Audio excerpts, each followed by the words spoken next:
Senator Daines.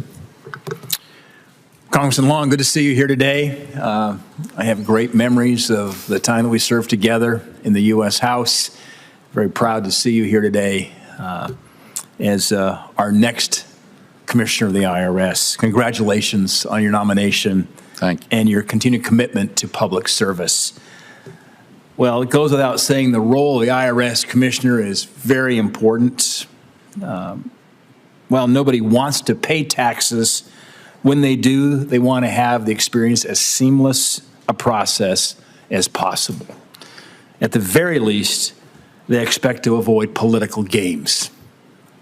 Unfortunately, during the Biden administration, the IRS suffered a massive leak of confidential taxpayer information. A politically motivated contractor managed to disclose thousands of returns without authorization. The same administration allowed unannounced home visits under false pretenses and raids on small businesses to collect non-financial documents, including my state of Montana. This is why last Congress, I introduced legislation to increase penalties for individuals who unlawfully disclose taxpayer information. We need to make sure that people are held accountable for breaking the law, but it's more important to avoid these disclosures in the first place. Congressman Long, if confirmed, do you commit to protecting sensitive taxpayer information? Yes. You know, Montanans rely on IRS field offices when they encounter an issue and they need quick answers. We had some experiences here, in fact, in this committee, where I had my staff call into the IRS helpline.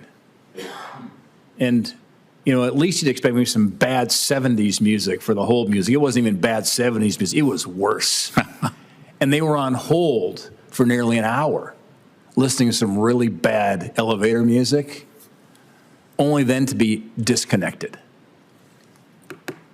My staff works closely with the field offices to get timely and substantive answers to difficult questions and situations. It's important these offices run as smoothly as possible and provide the level of service that taxpayers pay for and deserve. Congressman Long, if confirmed, how will you strengthen the workforce at the IRS to provide strong customer service?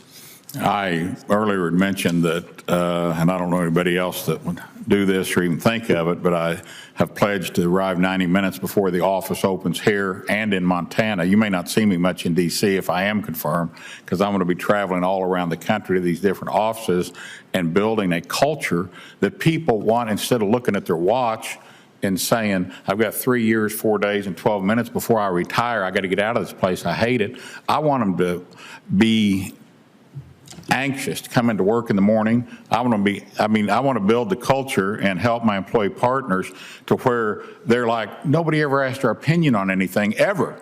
In 27 years I've been here, in 7 years and 7 months, I've never been invited up to the third floor where the commissioner is. Mm-hmm. And the taxpayers need the same level of service. And if you get this group happy and this group happy where they're not afraid of each other, I don't want either side to be intimidated in that equation. And I think that that's how you improve service at the IRS. And this thing about calls, I talked earlier, there was a 2.5 hour, just 4 or 5 days ago, a guy contacted me, waited 2.5 hours on the phone. And when he got put through, the lady, after 12 minutes, she said, I don't have time for this. I don't have time for you.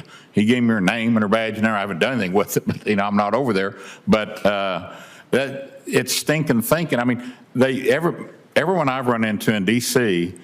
at Treasury or OPM or wherever has been very, very pleasant. And they all speak and they seem to be happy with what they do. I know there's some have taken the early out or whatever, but I think that if they know somebody's at the helm at the IRS that cares about them and cares about their life and wants their opinion, I think a light bulb will turn on and we can get it from the cellar up to the second or third floor as far as what their if they feel better about themselves and about their job, you don't think they're going to treat people better on the outside. And I may be tilting at windmills, but I really think that that's what it takes is a new culture, a new attitude. And like Charles Rossetti, buy some rubber stoppers for the door and keep your door open where people can have access to see who's in there.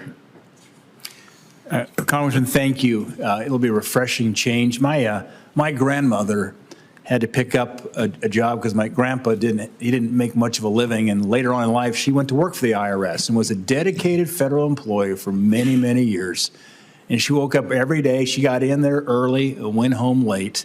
My grandma always told me, count your blessings. She was a positive person, and I'm sure she was a great, passionate service agent for taxpayers.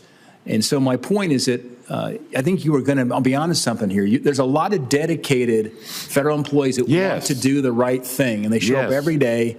They're grateful for the work.